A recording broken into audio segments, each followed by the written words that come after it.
ഒടുവിൽ വിധി വന്നിരിക്കുകയാണ്. കേരളം കാത്തിരുന്ന 2 വർഷത്തിന് ശേഷം കേരളം കാത്തിരുന്ന പ്രണയ കൊലപാതകത്തിന്റെ വിധി വന്നിരിക്കുകയാണ്. എന്ത് പറയുന്നു പൗർണമി? അതെ, ശാരിക സൂചിപ്പിച്ചത് മറ്റൊന്നുമല്ല, ഗ്രീഷ്മ, അതായത് ഷാരോൺ കഷായം ഗ്രീഷ്മ. അതെ, കഷായം ഗ്രീഷ്മ 2 വർഷം മുൻപ് ഏറ്റവും ട്രെൻഡിങ്ങിലായിരുന്ന ഒരു വാർത്തയായിരുന്നു.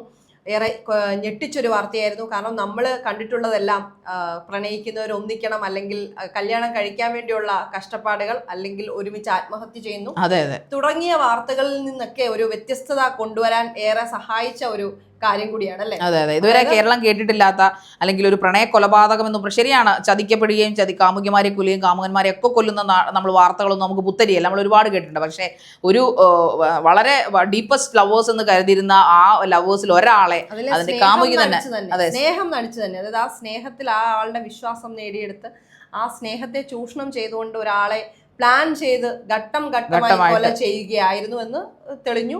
അവസാനം കൊലപാതക രീതിയാണ് എല്ലാവരെയും ആകർഷിച്ചത്. കാരണം ഈ പറയുന്ന കഷായത്തിൽ വിഷം കൊടുത്ത് ആ വ്യക്തിയെ കൊന്നുകളയുക, അതും അപ്പം തന്നെ മരിച്ചു വീഴുന്നില്ല. ആ പയ്യൻ ഷാരോൺ എന്ന് പറഞ്ഞ വ്യക്തി 10-11 ദിവസം ഹോസ്പിറ്റലിൽ കിടക്കുകയും അവസാനമാണ് അവൻ മരിക്കുകയുണ്ടായത്.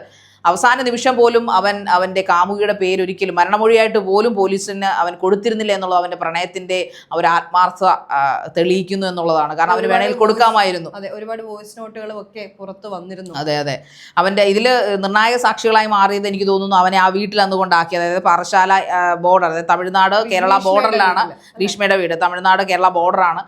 അങ്ങനെ ഒരു വിവാദമൊക്കെ വന്നിരുന്നു. കേസ് തമിഴ്നാട്ടിലേക്ക് മാറ്റണം, പക്ഷേ അത് ഹൈക്കോടതി തള്ളിക്കളയുണ്ടായി. അപ്പോൾ ഈ പറയുന്ന ഗ്രീഷ്മയുടെ വീട്ടിലേക്ക് കൊണ്ടാക്കിയ സുഹൃത്തിന്റെ മൊഴിയും അവൻ്റെ അച്ഛനോട് അവൻ മരണമൊഴി കൊടുത്തിരുന്നു. ഇങ്ങനെ ഗ്രീഷ്മ ചതിച്ച അച്ഛ എന്ന് പറഞ്ഞ രീതിയിലൊരു സ്റ്റേറ്റ്മെന്റ് അവൻ കൊടുത്തിരുന്നു. ആ 2 കാര്യങ്ങളാണ് നിർണായക തെളിവായി മാറിയത്. ജ്യൂസില് ജ്യൂസ് ചലഞ്ച്, ആ കാലത്ത് ഒരു ജ്യൂസ് ചലഞ്ച്, വേറെ ആരും കൊണ്ടുവരാത്ത ചലഞ്ചസ് റീൽസിൽ ഇടാൻ വേണ്ടിയിട്ട് ക്രിയേറ്റ് ചെയ്യുകയും ചെയ്തിട്ടുണ്ട്. അതെ, അത് ഇപ്പോഴും അത് കളങ്കമായിട്ടാണ് അതിനകത്ത് അവളുടെ പെരുമാറ്റമൊക്കെ. ആ ജ്യൂസ് അല്ലെ, അടപ്പ് തുറക്കുന്നു, അതെ, 2 പേർക്ക് ജ്യൂസ് കൊടുക്കുന്നു. അത് വലിയ എനിക്കൊന്നും എന്തോ ഒരു മാസ പോലുള്ള ഒരു മാംഗോ ഓറഞ്ച് കളറിലെ കുപ്പിക്കകത്താക്കി അതിനകത്ത് അവൾ പാരാസിറ്റമോൾ ആണ് ആദ്യം കലക്കി കൊടുത്തത്. പക്ഷേ കയ്പ് കാരണം ആ പയ്യനത് കുടിച്ചില്ല, അത് ഫെയിൽ ആകുന്നു. അതിനുശേഷം അവള് പലതരത്തിൽ ഇവനെ അങ്ങോട്ട് നിർബന്ധിച്ച് വിളിച്ചു വരുത്തുകയാണ് ചെയ്തത്.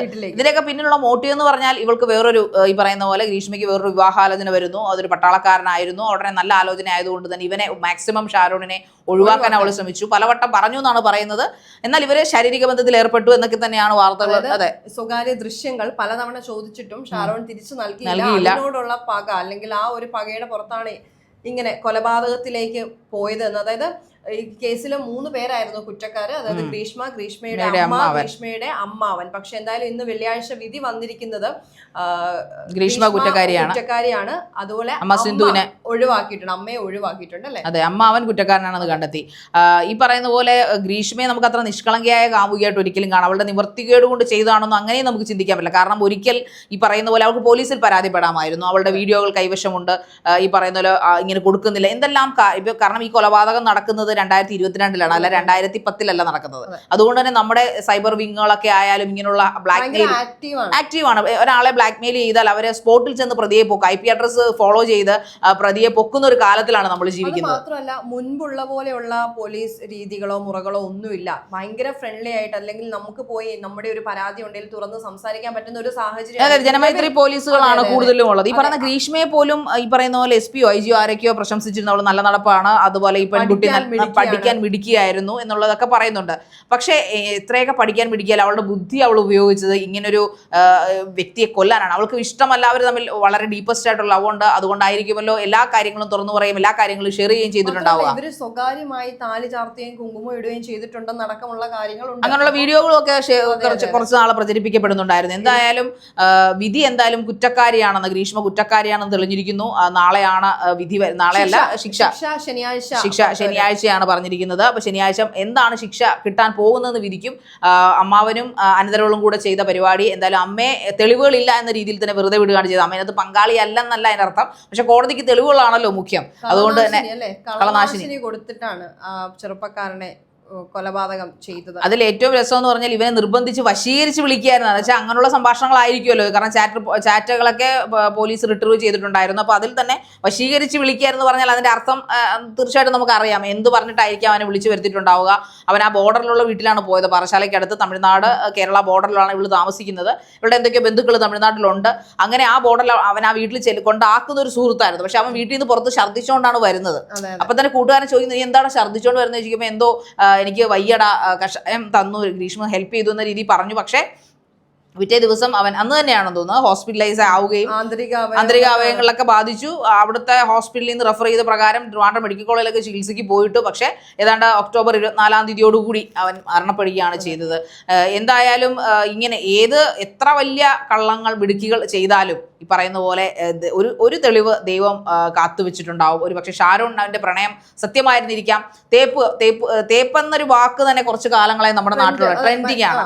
ഇങ്ങനെയുള്ള സംഭവങ്ങൾ ഉണ്ടാകുമ്പോൾ സ്വാഭാവികമായിട്ടും നല്ല അല്ലെങ്കിൽ ആത്മാർത്ഥമായിട്ട് നിൽക്കുന്നവർ കൂടെ അവരുടെ ആത്മാർത്ഥതയെ കൂടെ കളങ്കപ്പെടുത്തുന്ന രീതിയിലുള്ള വാർത്തകളാണ് പുറത്തു വരുന്നത് മുഴുവൻ. അതെ, കാരണം ഒരു സൈഡ് ഈ പറയുന്ന പോലെ ഗ്രീഷ്മയുടെ ലക്ഷ്യം തീർച്ചയായിട്ടും എന്തായിരുന്നു എന്ന് ചോദിച്ചാൽ അവൾ ഒരുപക്ഷെ ജനങ്ങളോട് പറയുന്നതിനേക്കാൾ കൂടുതൽ അല്ലെങ്കിൽ ഈ പറയുന്ന നമ്മുടെ ഊഹാപോഹങ്ങളെക്കാൾ കൂടുതൽ കാര്യങ്ങൾ പോലീസിനോട് അവൾ എന്തായാലും വ്യക്തമാക്കിയിട്ടുണ്ടാവും. അതിന്റെ ബേസിലായിരിക്കുമല്ലോ ഉറപ്പായിട്ടും കുറ്റപത്രം സമർപ്പിച്ച് 2023 ജനുവരി 25 എന്തായിരുന്നു കുറ്റപത്രം സമർപ്പിച്ചിരുന്നത്. എന്തായാലും 1 വർഷത്തിനുള്ളിൽ തന്നെ 1-2 വർഷത്തിനുള്ളിൽ തന്നെ വിധി വന്നു.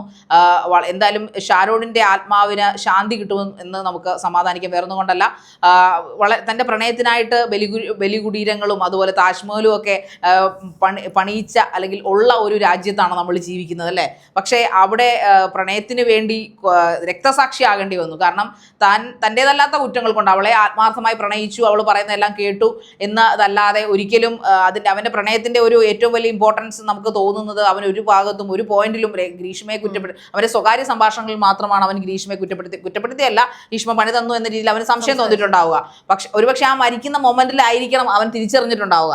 അതിന് മുമ്പ് ഈ പറയുന്ന ഒരു ജ്യൂസ് എന്ന് പറഞ്ഞ ട്രെൻഡിങ്, അതായത് ജ്യൂസിന്റെ ഒരു റീൽ ചെയ്തപ്പോഴും അവന് തോന്നിയില്ല തന്നെ ചതിക്കുകയാണെങ്കിൽ തന്നെ കൊല്ലാൻ വേണ്ടിയിട്ടാണെന്ന് ഒരു പോയിന്റിലും അവന് സംശയം തോന്നിയില്ല എന്നുള്ളത് വീഡിയോയിൽ ഇവൻ ചോദിക്കുന്നുണ്ട്, എന്തിനാ വീഡിയോ എടുക്കുന്നോ മറ്റോ ചോദിക്കുന്നുള്ളതായിട്ടൊരു ചെറിയ ഓർമ്മ. അതായത് റീൽസ് എടുത്താൽ ഈ പറയുന്ന നാച്ചുറൽ ആയിട്ടുള്ള ഒരു ഇതായിട്ട് അവനെ തോന്നിപ്പിക്കാൻ വേണ്ടിയിട്ടാണ് ഗ്രീഷ്മ അത് ചെയ്തത്. അപ്പം ഈ കാമുകിമാരെന്നതിൽ കൂടുതൽ അവളുടെ പ്രായം ഒന്ന് നോക്കുക, കൂടുതൽ 10-23 വയസ്സല്ലേ, രണ്ടുപേർക്കും അത്രയൊക്കെ പ്രായമുള്ളൂ. ആ പ്രായത്തിലുള്ള എങ്ങനെ ഇത്ര ക്രൂക്കഡായിട്ട് ചിന്തിക്കുന്നു എന്ന രീതിയിൽ നമ്മൾ അത്ഭുതപ്പെട്ടു പോകുന്ന തരത്തിലായിരുന്നു. കാരണം അവൾക്ക് നല്ല ബ്രില്യൻ്റ് ആണെന്ന് ഇവളുടെ ബാക്ക് ഹിസ്റ്ററി അന്വേഷിച്ചപ്പോഴത്തേക്ക് ഈ പോലീസുകാർ പറയുന്നുണ്ട് ഗ്രീഷ്മ നല്ല ബ്രില്യൻ്റ് ആയിട്ട്. ആ ബ്രില്യൻസി അവൾ ഉപയോഗിച്ചത് ഒരു പയ്യൻ്റെ അവളെ പ്രണയിച്ചു എന്ന കുറ്റം ചെയ്ത അതൊരു കുറ്റമായിട്ട് തന്നെ കണക്കാം. കാരണം ഒരുപക്ഷെ അവളെ പ്രണയിച്ചില്ലായിരുന്നെങ്കിൽ അവളെ കണ്ടുമുട്ടിയില്ലായിരുന്നെങ്കിൽ ഷാരോൺ ഇന്നും മിടുക്കനായിട്ടുള്ള യുവാവായി ജീവിക്കുമായിരുന്നു. താങ്കൾക്ക് ഒരാൾ പരസ്പരം ഇഷ്ടം ഉണ്ടാകുന്നു സ്വാഭാവികം, അതിൽ പ്രശ്നങ്ങൾ ഉണ്ടാകുന്നു സ്വാഭാവികം, ഇറ്റ്സ് നാച്ചുറൽ. പരസ്പരം ബ്രേക്കപ്പായി പോകാമായിരുന്നു. പകരം ഇത്ര അതിക്രൂരമായ രീതിയിൽ ഇങ്ങനെ പ്ലാൻഡ് ആയിട്ട് കൊല്ലാൻ മാത്രമുള്ള തെറ്റുകൾ ഷാരോൺ ചെയ്തിട്ടുണ്ടോ എന്നാണ് നമുക്ക് ചോദിക്കേണ്ടിയിരിക്കുന്നത്. തീർച്ചയായിട്ടും. മാത്രമല്ല ശാരിക ശ്രദ്ധിച്ചിട്ടുണ്ടോ, ഇപ്പോൾ ഈ ഒരു റിലേഷൻഷിപ്പ് എപ്പോഴും സ്വാഭാവികമായിട്ടും ഉണ്ടാവും, ആണും പെണ്ണും. അതെ, അത് തീർച്ചയായിട്ടും ഉണ്ടാവും. പക്ഷെ അങ്ങനെ ഒരു ബന്ധം സ്റ്റാർട്ട് ചെയ്യുമ്പോൾ അല്ലെങ്കിൽ തുടക്കത്തിന്റെ ഒരു പുതുമുടി, ഈവൻ കല്യാണം കഴിഞ്ഞാണെങ്കിലും അല്ലെങ്കിൽ കല്യാണത്തിന് മുൻപാണെങ്കിലും ആദ്യമായി പരിചയപ്പെട്ട അല്ലെങ്കിൽ ഇഷ്ടപ്പെടുന്ന കുറച്ച് നാളുകൾ എപ്പോഴും എല്ലാവരുടെയും നല്ല സൈഡുകൾ മാത്രമേ വരുള്ളൂ. അപ്പൊ അതിന്റെ പുറത്ത് എന്തിന് ഇപ്പൊ ഇതുപോലുള്ള വാർത്തകൾ നിരന്തരം നമ്മൾ കേട്ടുകൊണ്ടേയിരിക്കും. ഇപ്പൊ ഈ ഒരു സംഭവം റീസെന്റ് അല്ലെങ്കിൽ 2 വർഷം മുൻപ് നടന്നു. ആ 2 വർഷത്തിന് മുൻപും ഈ 2 വർഷത്തിന് ശേഷം ഇപ്പോഴും ഇങ്ങനെയുള്ള നഗ്ന ചിത്രങ്ങൾ എന്ന ഒരു സാധനം പറയുന്നുണ്ട്. എന്തിനിങ്ങനെ ചെയ്യുന്നു? അല്ലെ, നമ്മൾ ചെയ്തിട്ടാണല്ലോ അവര് ഭീഷണിപ്പെടുത്തുന്നത്. അത് അത്ര ആത്മാർത്ഥതയുള്ളവരാണെങ്കിൽ ആ രീതിയിലുള്ള ചിത്രങ്ങൾ ആവശ്യപ്പെടില്ല, ഒരിക്കലും ഇല്ല. ഇപ്പോഴും നമ്മൾ പുതുതലമുറ മനസ്സിലാക്കാതെ പോകുന്നൊരു പോയിന്റാണ്. ഇപ്പൊ സ്നേഹിച്ചവനോ ഇപ്പൊ ഈ പറയുന്ന പോലെ സ്നേഹിക്കുന്നവനോ ഭർത്താവോ ആരും ആയിക്കൊള്ളട്ടെ, ഈ പറയുന്ന പോലെ നമ്മുടെ നഗ്ന ചിത്രങ്ങൾ, നമ്മുടെ സ്വകാര്യ ചാറ്റുകൾ, നമ്മുടെ ഫോണിന്റെ പാസ്വേഡുകൾ ഇതൊന്നും ആവശ്യപ്പെടാത്തവനാണ് ദ റിയൽ കാമുകൻ എന്ന് എനിക്ക് തോന്നിയിട്ടുള്ളത്. അല്ലെങ്കിൽ ദ റിയൽ ഹസ്ബൻഡ് അല്ലെ റിയൽ പാർട്ട്ണർ. അത് പിന്നെ ആരും ആയിക്കോട്ടെ, അത് കാമുകനോ കാമുകിയോ പിന്നെ ഹസ്ബൻഡോ വൈഫോ ആയിക്കോട്ടെ. സംഭവം തന്നെ ആ കുട്ടി വിശ്വസിച്ച കാമുകൻ ആ സ്വകാര്യ ചിത്രങ്ങൾ അവളെ കൂടുതൽ പേരും റേപ്പ് ചെയ്യപ്പെട്ടത് ഈ പറയുന്ന പോലെ മാനസിക സമ്മർദ്ദം കൊടുത്തെന്നാണ് കൗൺസിലിംഗിൽ വ്യക്തമായത്. അതായത് നഗ്ന ചിത്രങ്ങൾ പ്രചരിപ്പിക്കുന്ന ആരോ ഏതോ പോൺസൈഡിലൊക്കെ ഇട്ടിട്ടുണ്ടെന്ന് തോന്നുന്നു, ഇടുമെന്ന് ഭീഷണിപ്പെടുത്തിയിട്ടാണ് ഇത് ചെയ്യുന്നത്. എന്തിന് ഇതൊക്കെ കൊടുക്കുന്നു എന്നുള്ളതാണ് ഇനിയും നമ്മുടെ കയ്യിലിരിക്കുന്ന കാര്യം. അത് നമ്മളാണ് നമ്മളുടെ കൊലപാതകത്തിലേക്ക് അല്ലെങ്കിൽ നമ്മളുടെ തലവെട്ടാനുള്ള കോടാലി നമ്മൾ കാമുകന്മാർക്കോ ഭർത്താക്കന്മാർക്കോ കാമുകിമാർക്കോ ഒക്കെ കൊടുക്കുന്നത് നമ്മൾ തന്നെയാണ്. നമ്മുടെ സ്വകാര്യമായിട്ടുള്ള കാര്യങ്ങൾ എത്ര സ്നേഹത്തിന്റെ പേരിലായാലും ആർക്കും ഇനിയെങ്കിലും ഡിസ്ക്ലോസ് ചെയ്യാതിരിക്കാൻ ഭാവി കാമുകന്മാരും കാമുകിമാരും ശ്രദ്ധിക്കുക.